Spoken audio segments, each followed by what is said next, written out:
that's a product of our society, right? That we always have to be Yes. producing. And the truth of the matter is, Yes. it doesn't matter what you produce. What you produce is very small in comparison to the act of doing the thing that's going to fill your spirit. Mm. How does your heart feel when you are singing? How does your heart feel when you are taking a piece of paper to create a collage and you are ripping it and you are angry? It doesn't matter what you create.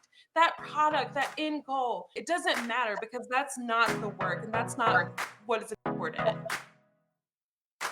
Saludos, this is Cristina Rivera, and I'm a minister at the Church of the Larger Fellowship, and this is our podcast. I wanted to thank you for joining us today.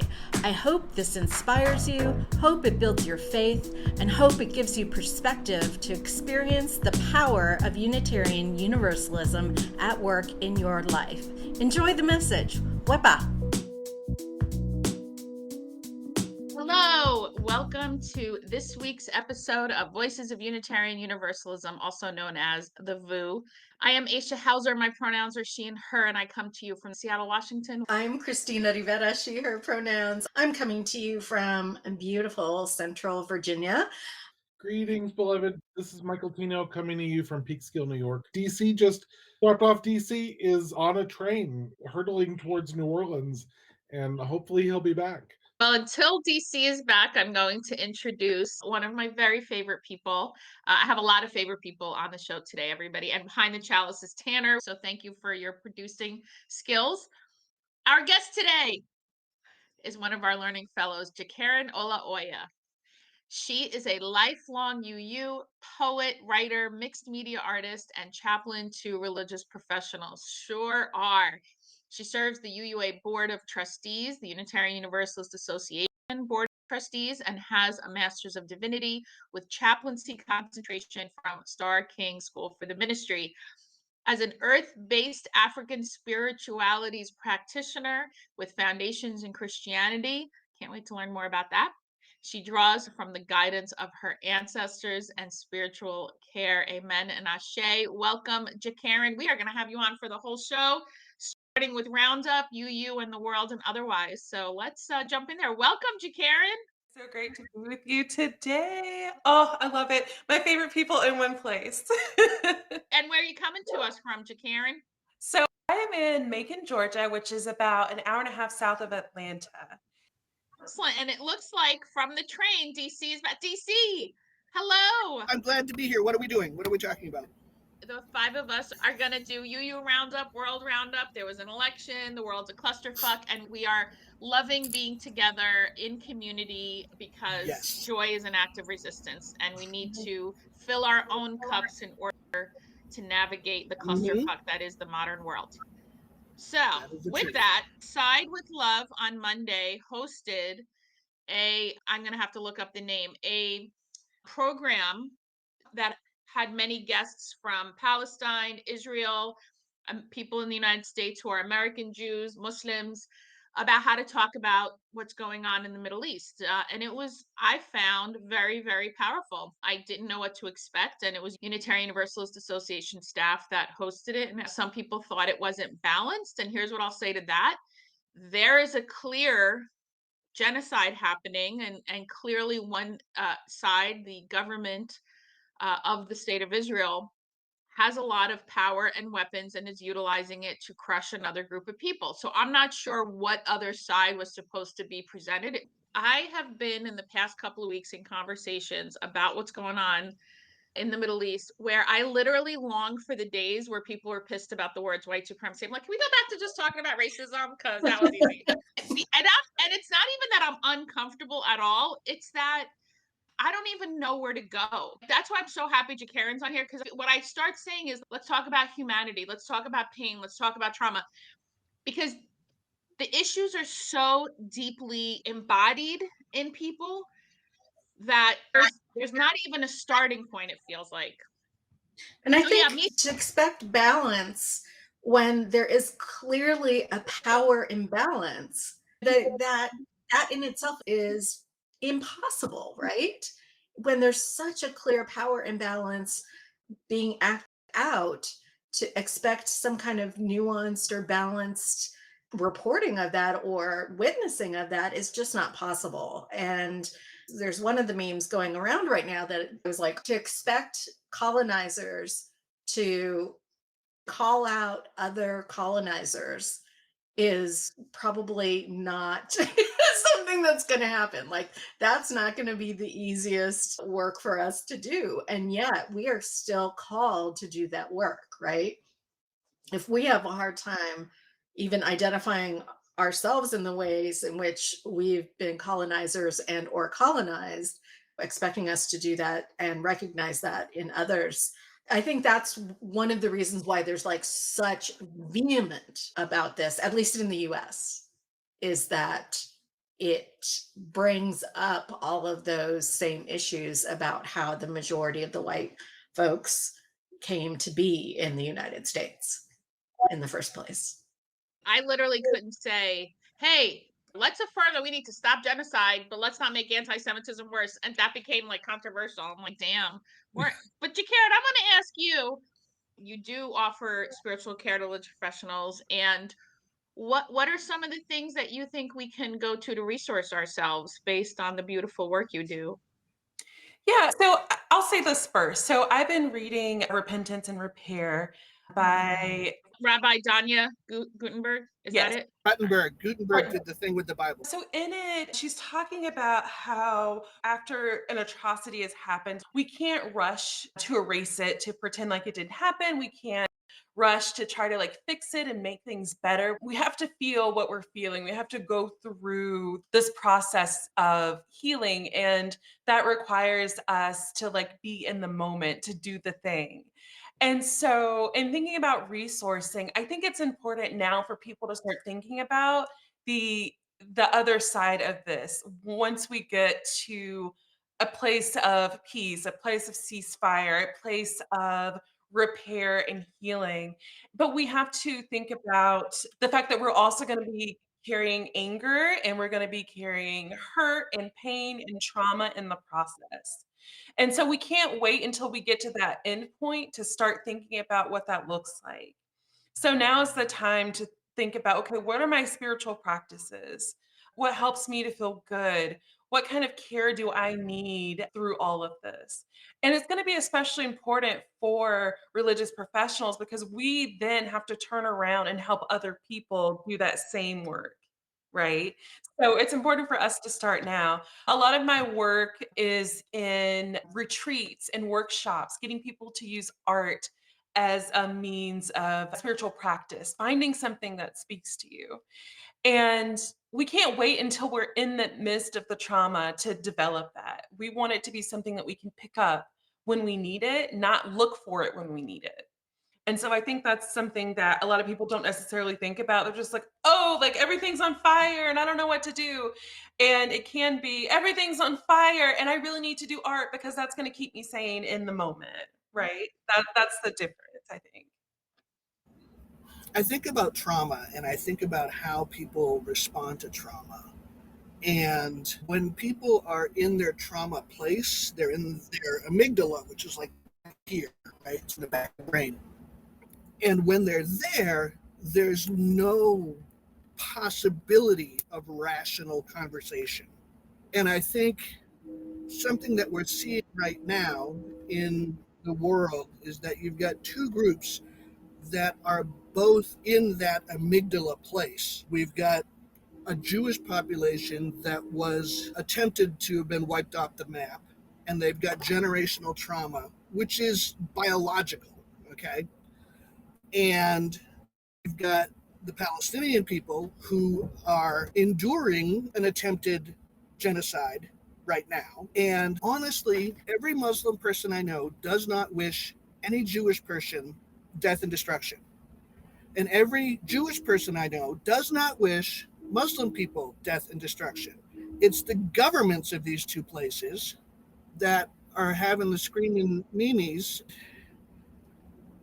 and nobody can get anywhere because everybody's triggered and in their amygdala and are unable to have conversations. And I think about there are phrases that each side uses that the other side will put them in a trauma place right away. right? Like, what is it, from the sea to the ocean or whatever it is, right? That for the Palestinian people is a rallying cry of we just want to have our place back, right? And for the Jewish people, it lands entirely different. I had a conversation with a Jewish colleague yesterday who was really hurting. And part of it is, and this is an awkward and imperfect comparison, but we think about the work that we've done around the Confederate flag. And for a while, there were some folks in the South who said that's about heritage and that's about history and that's about whatever. And our people of color were like, fuck that. That's a sign that I'm going to get killed. And so from the sea to the, I got the words all wrong. I know I do. But that doesn't mean to the Palestinian people what it means to those who are Jewish. For them, it's a trigger. Thank you for that. JeKaren, I want you to weigh in because within the Unitarian Universalist spaces, what I'm finding and what I've tried to communicate is how do we center pastoral care? Because here's the thing. I don't use the words anti-Zionist because the Zionism is deeply personal for so many. So how do we both, I guess this is a live question that I've been asking myself. And JeKaren, what's a ritual, like let's say I'm giving pastoral care to a colleague who is Jewish or Muslim. Where's a pastoral place to start, knowing, speaking to the trauma that DC named? I guess I've been asking myself that. Where's the starting point? I think that's tough, mostly because I think it's going to just depend, right? Like it's going to depend on where we are and also our own confidence in being willing to speak up or say a thing, right? So if you are having these conversations with people individually, it's much easier to be in the moment and say, I hear you and I see you and I honor you, right? Those are really important things to affirm and to remind other people of. In group settings, it's a little bit different because if you say that, like, oh, well, who are you talking about? Are you talking about my people or those other people, right? This is something that comes up, I think, pretty frequently.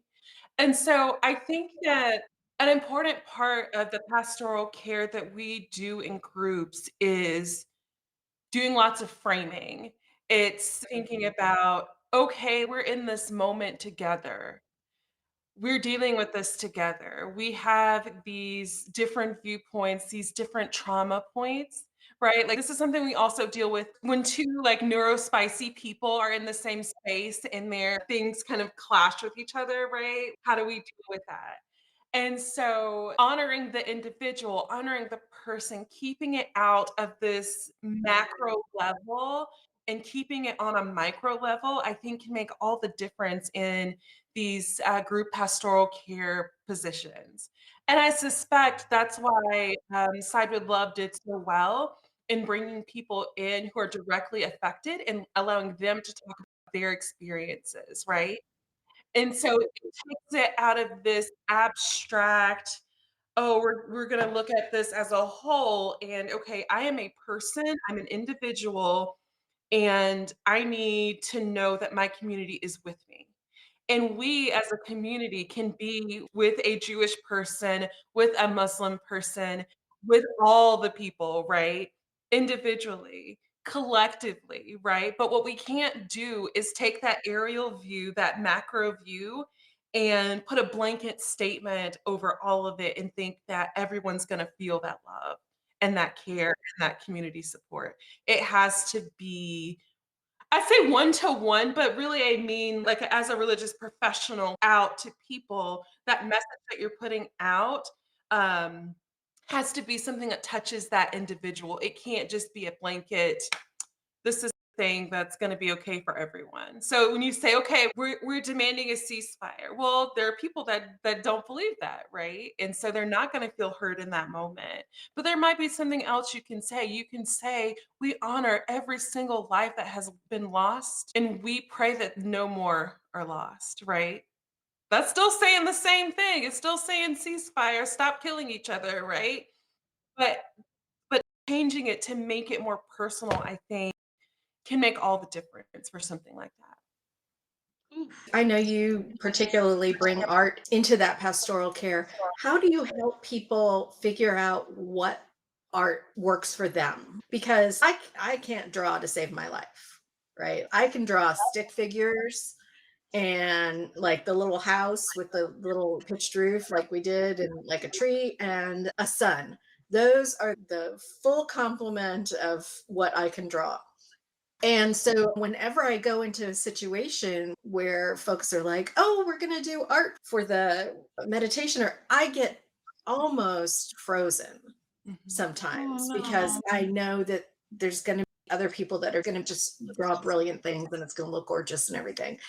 And so how do you help people find the thing that helps them get into that space? Yeah, so Chris, I am here to tell you that your experience is not unique in that many people, and when I say many people, every time I run a workshop or a retreat, there are at least 4 people just like, oh, I don't do art, or oh, I'm not creative. And I'm just like, oh, you just wait a minute.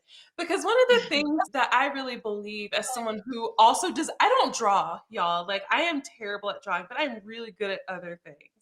And so there are 2 things that I do. The first one is I like to start off these opportunities telling people this is not a space for perfection.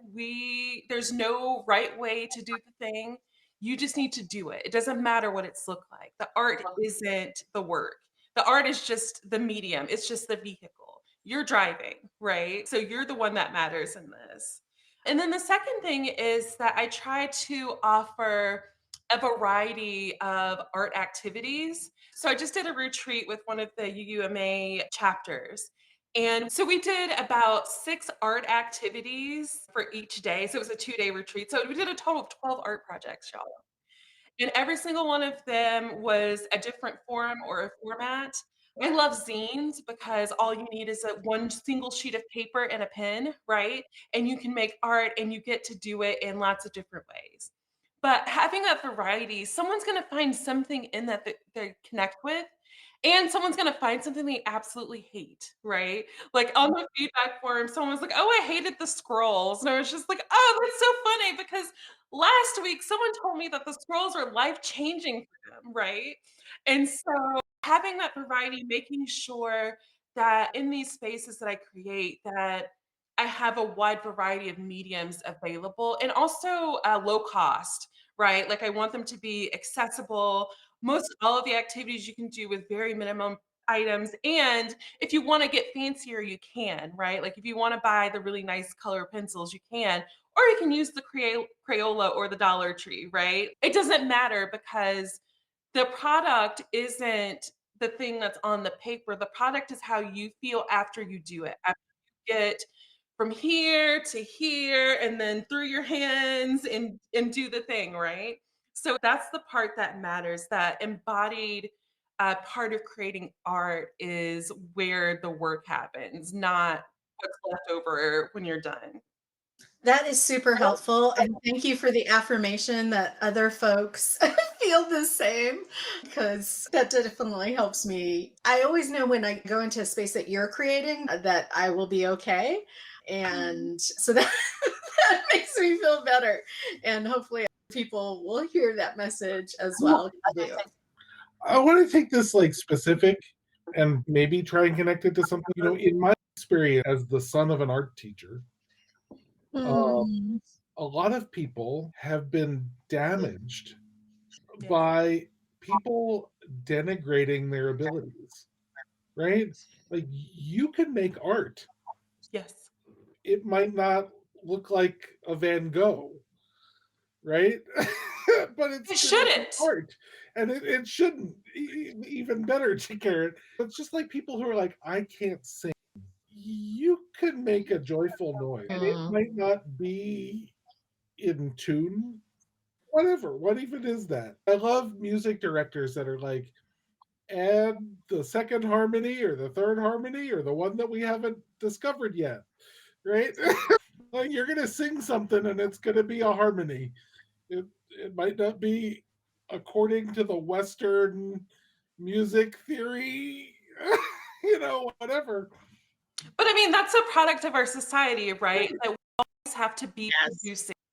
And the truth of the matter is, Yes. it doesn't matter what you produce. What you produce is very small in comparison to the act of doing the thing that's going to fill your spirit, Mm. right? So, like, how does your heart feel when you are singing? How does your heart feel when you are taking a piece of paper to create a collage and you are ripping it and you are angry, but you are ripping that paper and then you get to take it and you slather on glue and you put it down on the right? Like, how are you feeling in the moment? Doesn't matter what you create, that product, that end goal. You don't have to sell your art.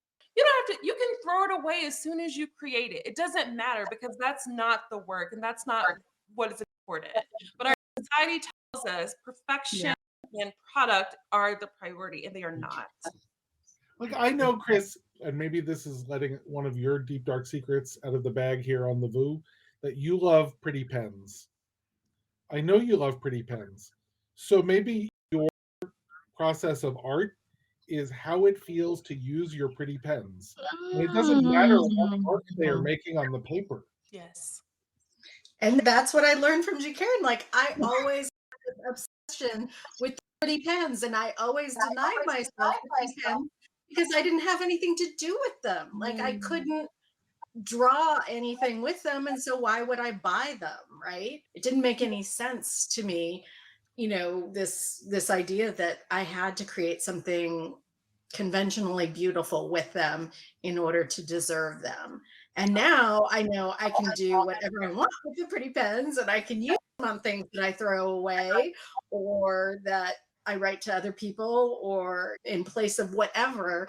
And so now I have, at my side all of the pretty and fun pens that I want to, because if I want to write with a sparkly pen, God damn it, I'm gonna. And the fact that art is more than just pictures, right? You are a phenomenal writer. We know this to be true. You writing on a piece of paper and just doing stream of consciousness, that is art. I fully believe that. And so, yes, use the pretty pens. Use that watercolor palette you bought when you were on that trip in Paris, and it's so pretty you don't want to touch it. Use it because it's going to outlive you. And so, you need to have those good experiences, those joyful moments right now. That's when you need that. We always talk about the way that we have to have a rainy day fund, right?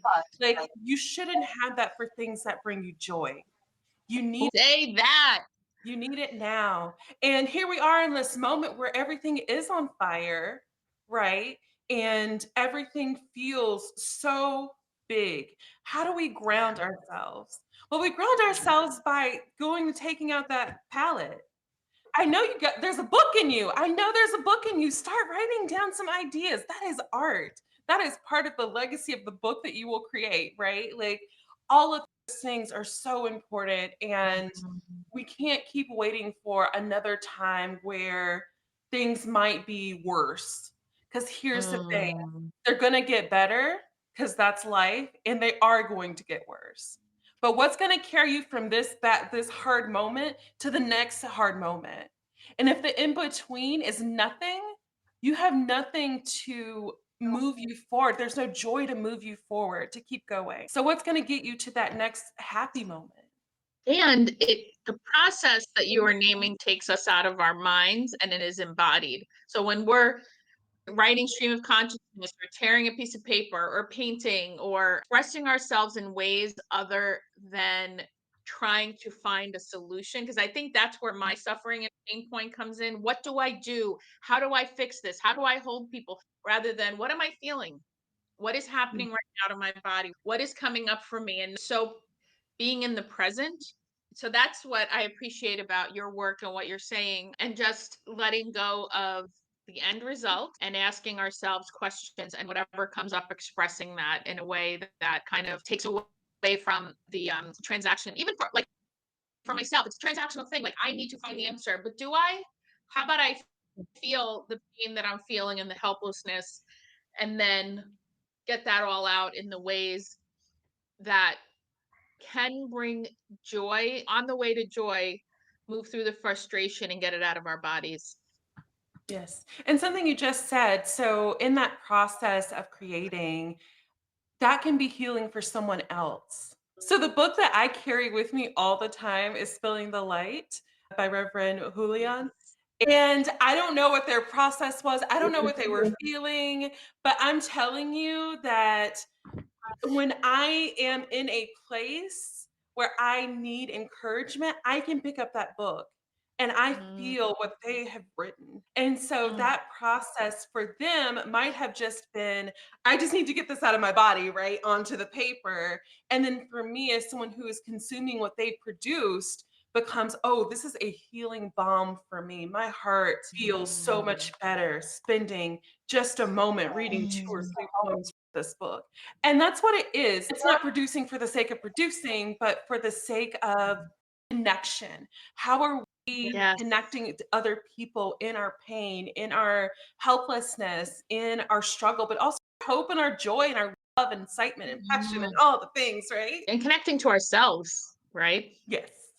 Mhm. Yeah, I noticed that my sermon writing is so much better now because I don't type it out anymore. I dictate it and I just open the Word doc and it's got the little dictation thing that you can use. And I just do that, like you said, the stream of consciousness and just like, what is it that I'm trying to acknowledge that I'm feeling, that other people might be feeling? And what do we do with these feelings, and what does our faith say about this? But before, I noticed when I was typing, I would constantly be editing, like as I was typing, because it has to be perfect, right? Like my written form has to be perfect, and it would inhibit my train of thought and my train of feeling, right? And so now I can go back to that document after I've gotten it all out and then get it into some semblance of that can be shared. It's so much more freeing to be away from the perfection.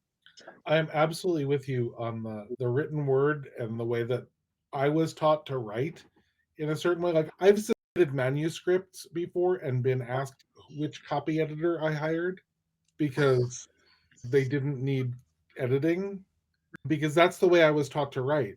Right. And if Exactly. I'm writing a sermon, I have to write like that too.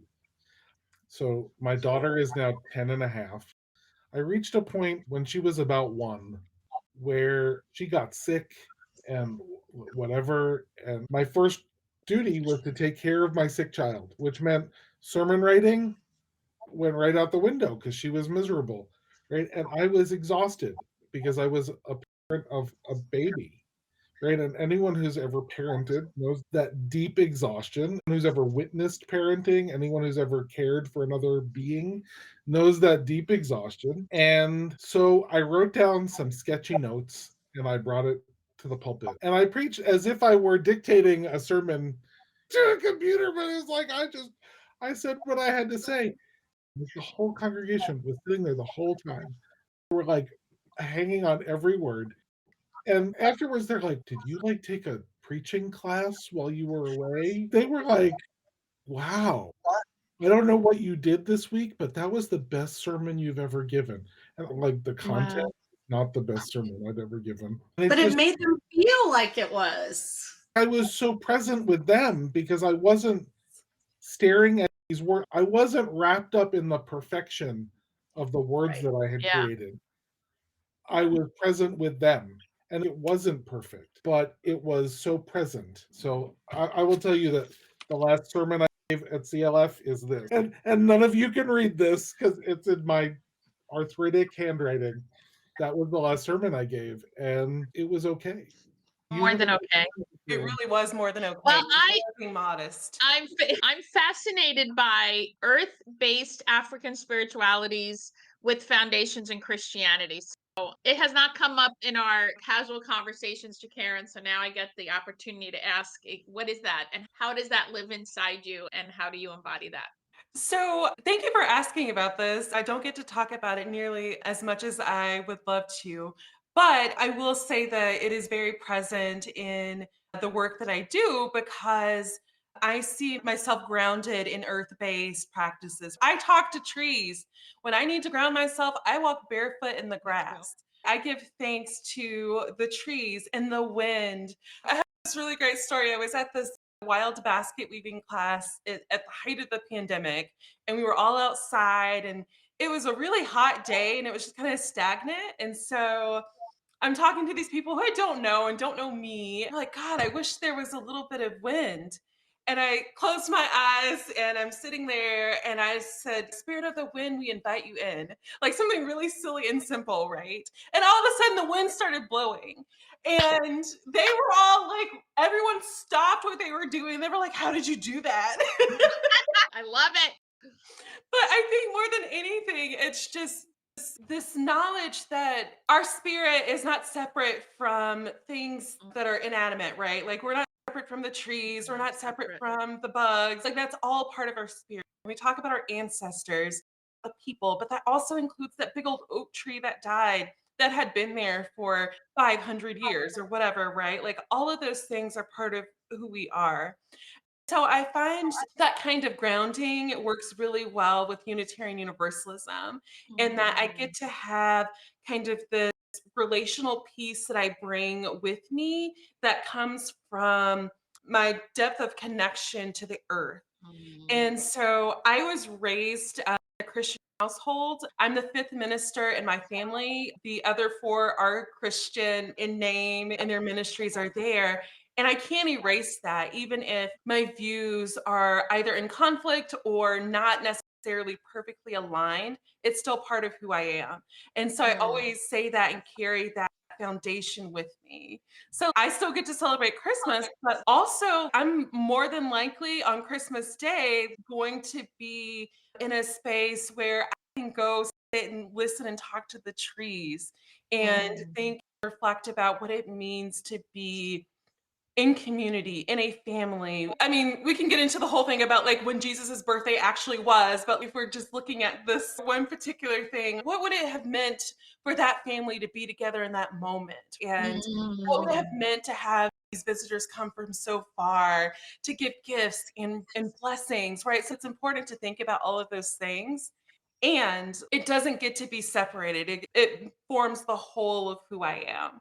So I get to bring in some of those pagan practices and some practices that are traditionally African. So a lot of the West African traditions are brought in as well, with like speaking over water and doing rituals and honoring the phases of the year and all the things, right? I get to bring all of those things in and use that not only in my personal spiritual practices, but I try to infuse that also in my work with other people. I guess I'm curious about, is there several like texts that you consider holy that Oh you turn gosh, to over and over and over again?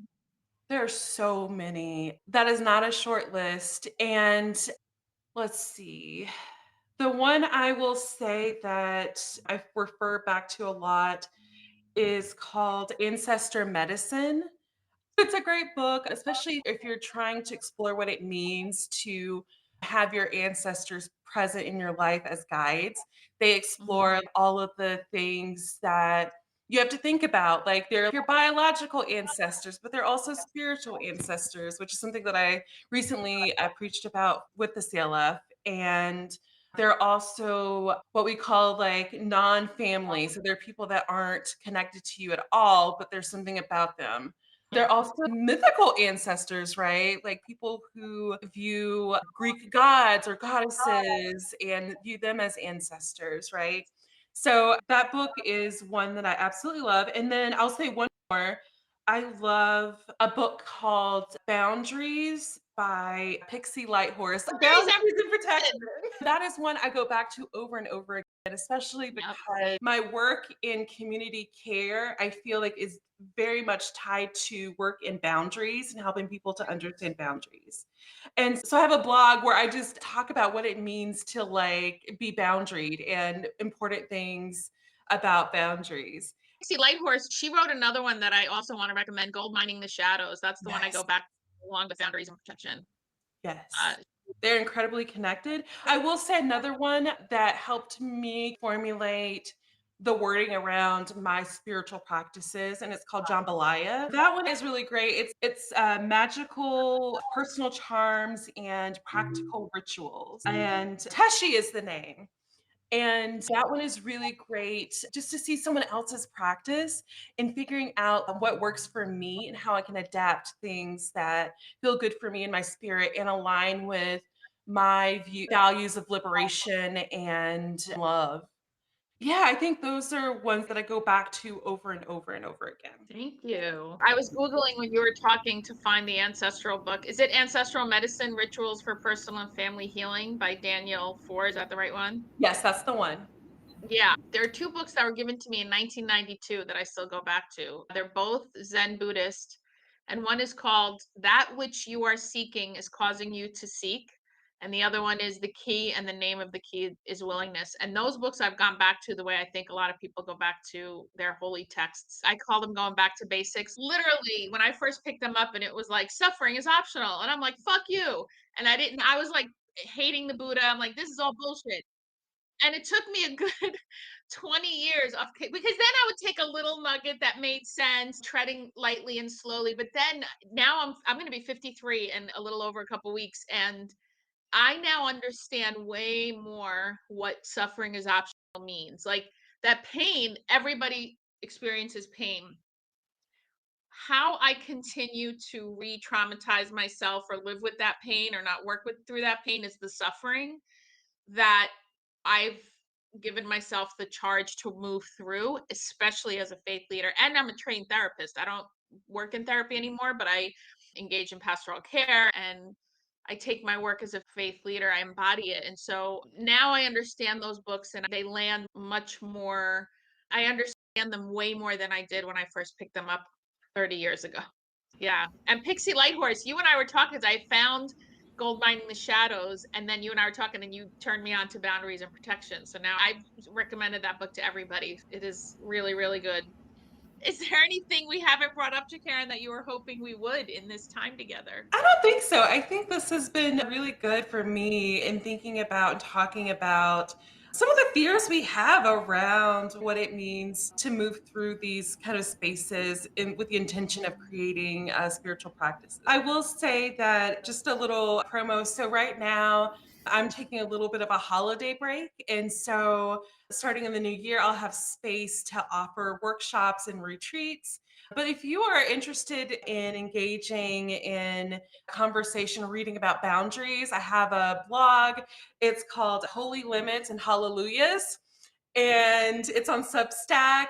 And it's just me talking about how I feel and what I've seen and witnessed in religious professionals in like boundary setting. So far, I've heard it is super helpful. So I hope to keep that going. You are such a gift to the world, JeKaren. I don't even remember when we first met. I just know it was like love at first sight kind of thing. Thank you, JeKaren, for coming on and sharing with us your great wisdom and your wonderful smile that just sort of reminds us all to be happy. Even when shit's on fire, there's still joy in the world. Yes. Amen. Thank you. I have like 4 hours worth of stuff that we can talk about with JeKaren, but we've got 4 minutes. So I will say I have had the distinct pleasure of actually getting to experience some of the embodied worship that JeKaren has helped put together. And it was so moving and so whole. And it started every day for my Susie last summer. It was morning worship every day. And it just fed my entire being. I just remember the joy that, like, JeKaren had us ripping pieces of cloth to get out anger and to get it out of us. And this lovely little Unitarian Universalists in this worshiping community are like, "Ah, give me the cloth!" Ah! And just like it was this like catharsis moment for this entire community, like rending these pieces of cloth and reveling in that sound that cloth makes when you tear it. And I'll never forget these mild-mannered UUs being given permission to just let it out in that way. And it was such a gift. Thank you. That is a beautiful place to end. What a gift, JeKaren, you are in all our lives. And thank you for saying yes to the call of ministry and faith leadership. I'm so grateful to know you and to call you friend. So thank you. Thank you for being here today as our guest. Thank you so much for joining us. Special thanks to those of you who give generously to this ministry. It is because of you that our ministry is possible. You can click the link in the description to give now, or visit clfuu.org/podcast for more information. If you enjoyed the podcast, please make sure to subscribe, to rate it, and to review it so that others can find us. Thanks again for listening. Have a great day.